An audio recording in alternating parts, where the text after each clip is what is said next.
Hi hello friends, ಎಲ್ರಿಗೂ ನಮಸ್ಕಾರ. ಮನೆ ಅಡುಗೆಗೆ ಸ್ವಾಗತ. ಇವತ್ತಿನ ವಿಡಿಯೋದಲ್ಲೊಂದು ತುಂಬ ದೇಹಕ್ಕೆ ತಂಪಾಗಿರುವಂತಹ ರಾಗಿ ಮುದ್ದೆಯ ಅಂಬ್ಲಿ ಮಾಡೋದನ್ನ ತಿಳಿಸ್ಕೊಡ್ತಾ ಇದ್ದೀನಿ. ಈಗ ನಾನು ರಾತ್ರಿ ಮಾಡಿ ಮಿಕ್ಕಿರುವಂಥ ಮುದ್ದೆಯಲ್ಲಿ ರಾಗಿ ಅಂಬ್ಲಿ ಮಾಡೋದನ್ನ ತಿಳಿಸ್ಕೊಡ್ತಾ ಇದ್ದೀನಿ. ಬನ್ನಿ ಈ ರೆಸಿಪಿನ ಹೇಗೆ ಮಾಡೋದು ಅಂತ ತಿಳ್ಕೊಳ್ಳೋಣ.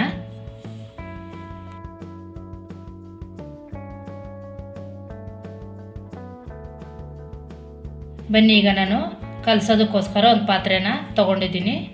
ಇದು ರಾತ್ರಿ ಮಾಡಿರೋಂತಹ ಮುದ್ದೆ. ಇದನ್ನೆಲ್ಲ ನಾವು ಚೆನ್ನಾಗಿ ಒಂದೊಂದೇ ಉಂಡೆ ಥರ, ಉಂಡೆ ಆಗಲಿ ಹೆಂಗಾರ ಕಿತ್ಕೋಬೋದು, ಎಲ್ಲನೂ ಪೀಸ್ ಥರ ಮಾಡ್ಕೋಬೇಕು.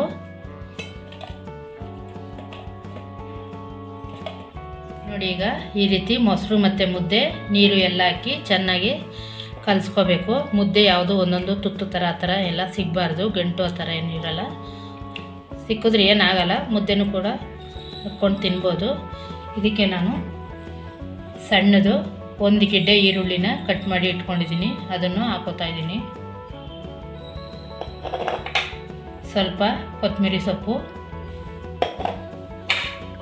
ಒಂದೇ ಒಂದು ಹಸಿಮೆಣಸಿಕಾಯಿ, ಅರ್ಧ ಟೇಬಲ್ ಸ್ಪೂನ್ ಆಗೋಷ್ಟು ಜೀರಿಗೆ ಹಾಕೋದ್ರಿಂದ ಇದು ರಾತ್ರಿ ಮುದ್ದೆ ಆಗಿರೋದ್ರಿಂದ ಸ್ವಲ್ಪ ಜೀರ್ಣ ಆಗೋಕ್ಕೆ ಇದಾಗುತ್ತೆ, ಕಷ್ಟ ಆಗುತ್ತೆ ಅಂತ ಅರ್ಧ ಟೇಬಲ್ ಸ್ಪೂನ್ ಅಷ್ಟು ಜೀರಿಗೆ ಹಾಕೋತಾ ಇದ್ದೀನಿ. ಉಪ್ಪು ರುಚಿಗೆ ತಕ್ಕಷ್ಟು.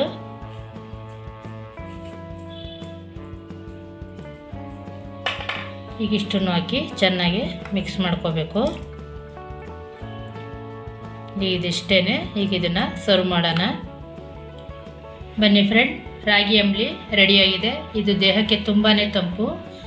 ಈಗ ಬೇಸಿಗೆ ಆಗಿರೋದ್ರಿಂದ ಹೊರಗಡೆ ಹೋಗೋ ಗಂಡಸರಿಗೆಲ್ಲ ತುಂಬಾ ಒಳ್ಳೆಯದು. ಬೆಳಗ್ಗೆನೇ ಮಾಡಿಕೊಟ್ರೆ ಕೂಡ ಅವ್ರು ಬೇಸಿಗೆ ಬಿಸಿಲಿ ತಪ್ಪಿಸ್ಕೊಳ್ಳೋಕ್ಕೆ ಇದು ಒಳ್ಳೆ ಹೆಲ್ತಿ ಫುಡ್ಡು. ಮಾತ್ರ ಮುದ್ದೆ ಮಿಕ್ಕಿದ್ರೆ ವೇಸ್ಟ್ ಮಾತ್ರ ಮಾಡೋಕ್ಕೆ ಹೋಗ್ಬಿಡಿ. ಈ ರೀತಿ ಮಾಡಿಕೊಂಡು ಕುಡೀರಿ, ತುಂಬಾ ಚೆನ್ನಾಗಿರುತ್ತೆ. ಈ ರೆಸಿಪಿ ನಿಮ್ಗೆ ಇಷ್ಟ ಆದರೆ ಒಂದು ಲೈಕ್ ಮಾಡಿ, ಶೇರ್ ಮಾಡಿ, ಹಾಗೆ ಸಬ್ಸ್ಕ್ರೈಬ್ ಆಗಿ ಫ್ರೆಂಡ್ಸ್. ನೆಕ್ಸ್ಟ್ ವಿಡಿಯೋದಲ್ಲಿ ಸಿಗೋಣ ಫ್ರೆಂಡ್ಸ್. Thank you.